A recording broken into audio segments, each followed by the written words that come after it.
രോഹിത് ഷെട്ടിയുടെ അടുത്ത കോപ്പാപരാധമാണ് സിംഗം അഗൈൻ. ബോംബുകൾ ഇടുന്ന എല്ലാ നടന്മാരെയും വിളിച്ചു വരുത്തി ഒരു പടം എടുത്തിട്ട് ആറ്റം ബോംബാക്കി വിട്ടിട്ടുണ്ട്. പടത്തിന്റെ തുടക്കത്തിൽ കാശ്മീരിലുള്ള നമ്മുടെ നായകൻ അജയേട്ടൻ വെടിവെപ്പ് പരിപാടിയിൽ ഏർപ്പെടുകയാണ് സുഹൃത്തുക്കളെ.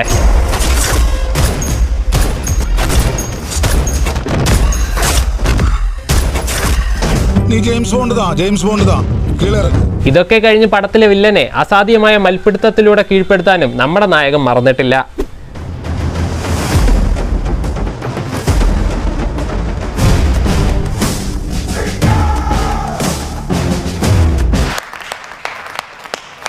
അങ്ങനെ വെടിവെപ്പും മൽപ്പിടുത്തവും ഒരു മഹാസംഭവമായി മാറിയ സാഹചര്യത്തിൽ ഇതെല്ലാം കഴിഞ്ഞ അജയേട്ടനെ ഹോം മിനിസ്റ്റർ വിളിച്ച് പൊക്കിയടിക്കും. എന്നിട്ട് എല്ലാ പോലീസുകാരെയും വെച്ച് ഒരു സ്ക്വാഡ് അങ്ങോട്ട് ഉണ്ടാക്കും. അതാണ് ശിവ സ്ക്വാഡ്.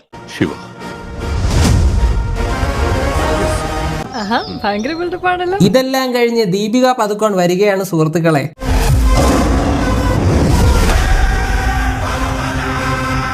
എന്നിട്ട് സ്വയം മാസാണെന്ന് കരുതുന്ന കുറച്ച് ഡയലോഗ് അടിക്കും. The real danger is waiting for you. Goyal അവരെല്ലാവർക്കും Guruji നാ സിംഗോല്ല നാ ലേഡി സിംഗോണ്ടാ. ഞാൻ അവരാധടാ മാസായിട്ടാണ് പറഞ്ഞതെങ്കിലും കോമഡി ആയിട്ടുണ്ട്. ഈ ലേഡി സിംഗം കുറെ എണ്ണത്തിനെ അറസ്റ്റ് ചെയ്തപ്പോൾ ഇവരുടെ തല അർജുൻ കപൂർ വന്ന് പോലീസ് സ്റ്റേഷൻ അടിച്ചു പരത്തി ഇവരെ ഇറക്കിക്കൊണ്ടു പോകും. ഇവരുടെ കൂടെ വന്നവർ പൂത്തിരി വെച്ച് സ്റ്റേഷൻ കത്തിച്ചാണ് സ്റ്റേഷന്റെ അകത്തേക്ക് കയറുന്നത്.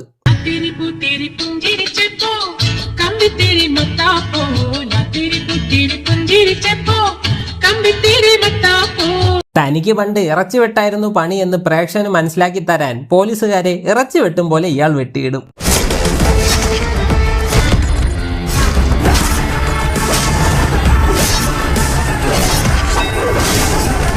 ഞങ്ങൾ വെട്ടുന്ന തുണ്ട രണ്ട് പാർട്ടീസാ. അതെ, ഞങ്ങൾ ഇറച്ചി വെട്ടുകാരാ. ഇതൊക്കെ കഴിഞ്ഞ നായകൻ വില്ലൻ ഫേസ് ഓഫ് സീനൊക്കെ വേണമല്ലോ. അതിനുവേണ്ടി കരീനയെ വില്ലൻ തട്ടിക്കൊണ്ടുപോകും. ക്ലീഷേ പരിപാടി.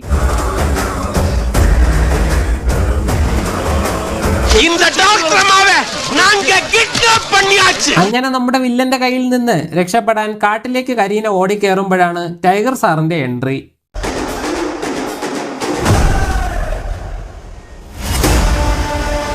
ടൈഗർ സാർ വന്ന് ഇവന്മാരെ എല്ലാം അടിച്ചു പരത്തി കരീനെ വീട്ടിലേക്ക് കൊണ്ടുപോകും. ടൈഗർ സാറാണ് പടത്തിലെ ലക്ഷ്മണൻ, കരീന സീതയും. അടുത്ത സീനിൽ സീതയെ തട്ടിയെടുക്കാൻ രാവണൻ വരുന്നത് തന്നെ വെറൈറ്റി ആയിട്ടാണ്.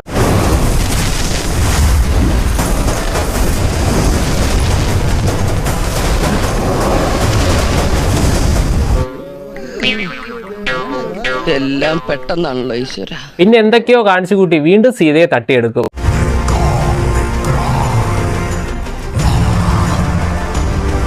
ഇതെല്ലാം കഴിയുമ്പോഴാണ് രാമൻ വരിക. എന്താ മിസ്റ്റർ കുബേര ഇത്ര ലേറ്റ് ആയത്? സ്വപ്പം താമസിച്ചു, അതുകൊണ്ടാണ് ലേറ്റ് ആയത്. പിന്നെ യൂണിവേഴ്സിലെ മറ്റൊരാൾ വരും, അതാണ് ഹനുമാൻ സാർ. എന്നിട്ട് രാമായണത്തിലെ രാമൻ സീതയെ വീണ്ടെടുക്കാൻ ഹനുമാനെ അയക്കുന്നത് പോലെ നമ്മുടെ അജയേട്ടൻ രൺബീറിനെ അയക്കും. അങ്ങനെ സീതയെ വീണ്ടെടുക്കാൻ വന്ന ഹനുമാനെ രാവണന്റെ ആൾക്കാർ അപ്പോൾ തന്നെ തൂക്കിയെടുത്ത് രാവണന്റെ കോട്ടയിലേക്ക് കൊണ്ടുപോകും. അങ്ങനെ ഈ താളവത്തിലെത്തി കുറെ ആളുകൾ ഉള്ളത് കൊണ്ട് തല്ലിത്തോപ്പിക്കാനാകില്ല എന്ന് മനസ്സിലാക്കിയ നമ്മുടെ ഹനുമാൻ തെലുങ്കിലെ രശ്മിക മന്ദാനയുടെ ബാധ കയറി വെറുപ്പിക്കാൻ തുടങ്ങും. பசங்களை பிடிச்சா போதும், பேரும் புகழும் சேரும். அடியாத்தி கரடி மூஞ்சா தாத்த பூட்ட எல்லாருக்கும் முப்பாட்ட வஞ்சத்திக்க வந்துட்டா. വെറുപ്പിച്ച് അവരെ കൊണ്ട് തന്നെ പറയിപ്പിക്കും. അങ്ങനെ വെറുപ്പിക്കലിന്റെ അവസാനം അവിടെ തീയിട്ട് അവിടെ നിന്ന് ചാടിപ്പോയ ഹനുമാൻ